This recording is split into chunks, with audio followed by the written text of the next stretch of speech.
The reason why there's a need and a want to develop mentoring training collaborative is because not only is our area wonderful, full of wonderful people that want to help and collaborate with one another, but it's also to kind of boost the mentoring programs themselves, to come alongside and to help strengthen the programs that are out there, and to be able to do that in a way that isn't recreating the wheel over and over again. Something where we can join together that is cost effective, but also effective enough to teach mentors together.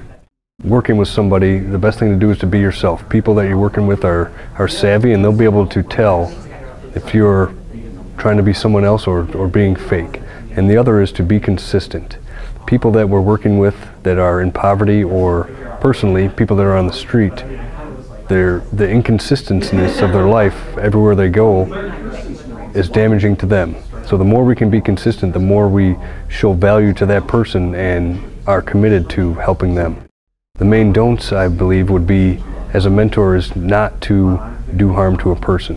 The way you do that is through creating boundaries, and not trying to change a person is another one of those don'ts. As a mentor, we're here to come alongside and help people get through a situation in their life or a time during their life. There's plenty of other people out there trying to change them. We're here to come alongside and help them to change themselves. A lot of times people trying to help out and do good kind of do too much. And doing too much for a person can create harm. And by that I mean, to give to somebody is easy for us, but a mentee or someone we're working with to receive is something that's difficult to do. They don't have a whole lot of opportunities for giving. They're always on the receiving end.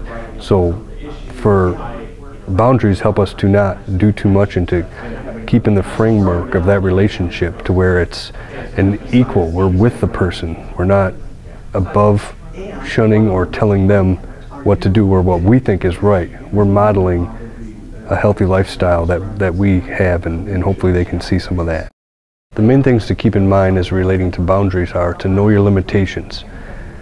Typically mentors are people that want to help and like to help and have the skills and the willingness to do that. But if we're doing too much for people, we're going to get burned out. So to keep that in check is to be effective in a way that you can actually help somebody. Whereas if we're trying to do too much and get burned out, myself or our mentors are going to give up on helping others and mentoring. So it's good to keep a healthy balance. Understanding the culture of poverty is very important, because if you don't understand somebody, you'll have a hard time relating with somebody. So to understand that when somebody brings to you a situation that may seem unimportant or not meaningful, to them it's real in their life.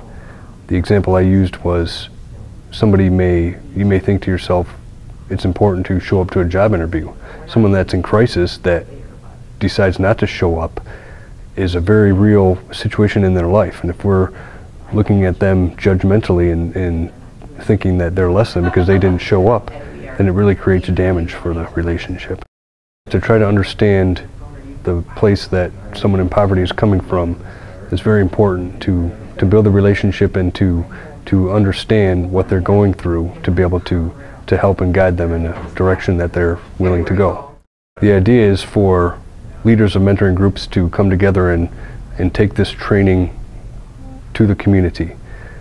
The idea is we have the framework set up here, anyone can do this, and it's all relative to mentoring programs, and it can be adapted and tweaked to the program specific of mentoring.